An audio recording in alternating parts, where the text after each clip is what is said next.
வணக்கம் நேயர்களே, welcome back to another episode of channel G. இன்றைய நிகழ்ச்சியில் வெளிச்சத்துக்கு வாங்க பகுதி 4.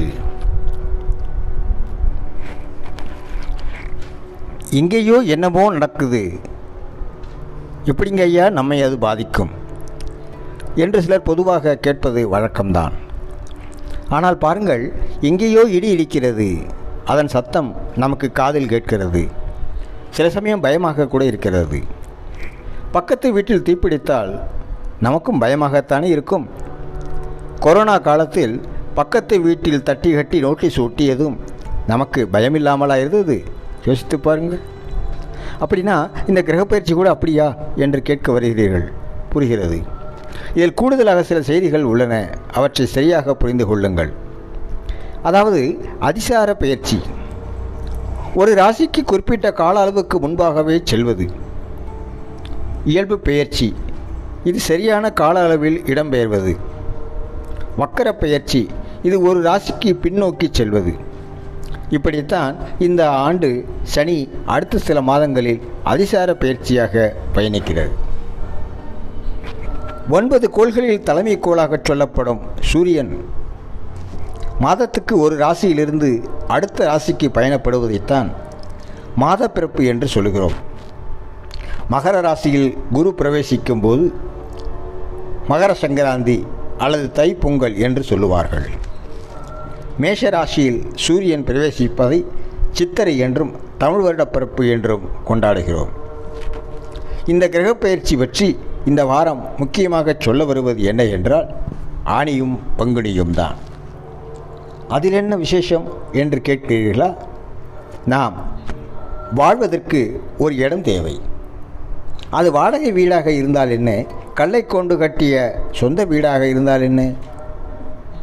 இப்போ எங்கே சார் கல்லை கொண்டு கட்டிடம் எல்லாம் ரெடிமேட் வீடு தான், ஃபேப்ரிகேட்டர் ஹவுஸுக்கு மாறியாச்சு என்று சொல்லி வருகிறீர்கள். சரிதான்.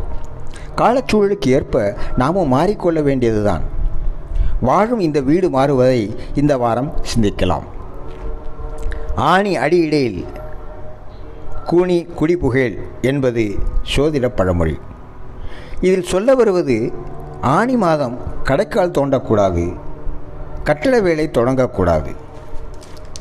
பங்குனி மாதம் கிரகப்பிரவேசம் செய்யக்கூடாது. வாடகை வீடாக இருந்தால் இடம் மாறக்கூடாது. இதெல்லாம் பழமொழி சார், அதை தூக்கி ஓரமாக வையுங்க என்று யாராவது சொன்னால் அவர்களுக்காகத்தான் இந்த சிந்தனை. அடிப்படையில் 2 ஜோதிட விஷயத்தை தெரிந்து கொள்வோம்.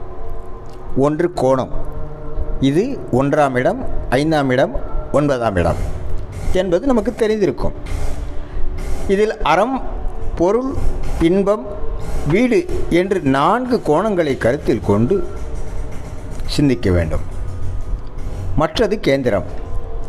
இது 1, 4, 7, 10ஆம் வீடுகள் என்பதை நாம் அறிந்திருப்போம். கேந்திரம் என்றால் இடம்.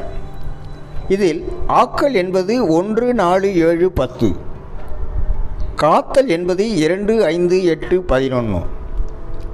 அழித்தல் என்பது 3, 6, 9, 12 என்பதை கருத்தில் கொள்ள வேண்டும். கேந்திரத்தில் ஆக்கல் என்பது மேஷம், கடகம், துலாம், மகரம் ஆகிய ராசிகளையும், காத்தல் என்பது ரிஷபம், சிம்மம், விருச்சிகம், கும்பம் ஆகிய ராசிகளையும், அழித்தல் என்பது மிதுனம், கன்னி, தனுசு, மீனம் ஆகிய ராசிகளையும் குறிக்கும் என்று எடுத்துக்கொள்வோம். இதில் அழித்தல் என்ற வரிசையில் வரும் ராசிகளில் சூரியன் பிரவேசிக்கும் காலம் மிதுனம் ஆனி, கன்னி புரட்டாசி, தனுசு மார்கழி, மீனம் பங்குனி என்பதை சொல்லாமலே புரிந்து கொள்ள முடியும் இல்லையா? ஆக அழித்தல் தொழிலை குறிக்கும் ஆனி, புரட்டாசி, மார்கழி, பங்குனி மாதங்களில் புதிதாக ஒன்றை தொடங்காமல் இருப்பது நல்லது என்பதைத்தான் நமக்கு சொல்லித் தந்திருக்கிறார்கள் என்பதை புரிந்து கொள்ள வேண்டும். ஒரு அழித்தல் நடக்கக்கூடிய இடங்களில் ஒன்றை ஆக்க நினைப்பது அறிவுள்ள செயல் அல்ல. எனவே ஆனி மற்றும் பங்குனி மாதங்களில் வீடு கட்ட கடைக்கால் போடுவதோ கிரகப்பிரவேசம் அல்லது புதுமனை புகுவிழா நடத்துவதோ கூடாது என்பதை புரிந்து கொள்ள வேண்டும். மீறி செய்தால் அது விருத்தி அடைவதற்கு பதிலாக அழிவுக்கு இட்டுச் செல்லும் என்பது எதிர்மறையாக உள்ளதால் தான் மறைமுகமாக ஆணி அடியிடேல் கூனி குடிபுகேல் என்று சொல்லியிருக்கிறார்கள். ஜோதிடத்தில் 4ஆம் பாவம் வீடு, மனை இவைகளை பற்றி குறிப்பது.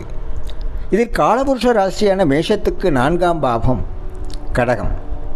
இந்த கடகத்துக்கு 12ஆம் வீடு மிதுனம். இதில் கடகம் ஆக்கல் தொழிலை குறிக்கும் ராசி, மிதுனம் அழித்தல் தொழிலை குறிக்கும் ராசி. எந்த ஒரு பாவகத்துக்கும் அதன் 12ஆம் பாவகம் விரய பாவகம் என்ற அடிப்படையில் ஆக்கல் ராசியான கடகத்துக்கு விரய பாவமாக மிதுனம் என்ற ராசி அழித்தல் அமைவதால் மிதுன ராசிக்கும் வரக்கூடிய ஆணி மாதம் வீடு கட்ட கடைக்கால் போடக்கூடாது. இதைத்தான் ஆணி அடியிடேல் என்று பழமொழியாக சொல்லி வைத்திருக்கிறார்கள்.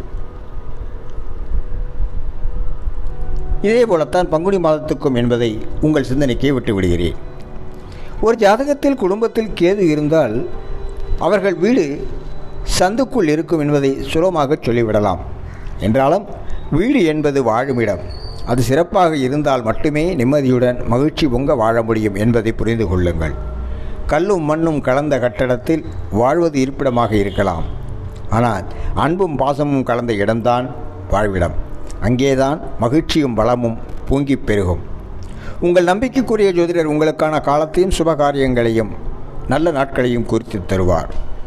உங்களை வெளிச்சத்துக்கு அழைத்துச் செல்வார். நம்பிக்கையுடன் இருங்கள், நல்லதே நடக்கும். அன்பு நேயர்களே, இந்த சேனல் ஜி உங்களுக்காக தினம் ஒரு நிகழ்ச்சி வலம் வந்து கொண்டிருக்கிறது. உங்கள் எண்ணங்களையும் கருத்துக்களையும் எங்களுக்கு எழுதி அனுப்புங்கள். நீங்கள் எழுதி அனுப்ப வேண்டிய முகவரி padcastchannelg@gmail.com. இன்னொரு நல்ல நிகழ்ச்சியில் உங்களை சந்திக்கும் வரை உங்களிடமிருந்து அன்பு வணக்கம் கூறி விடைபெறுகிறோம். நன்றி, வணக்கம்.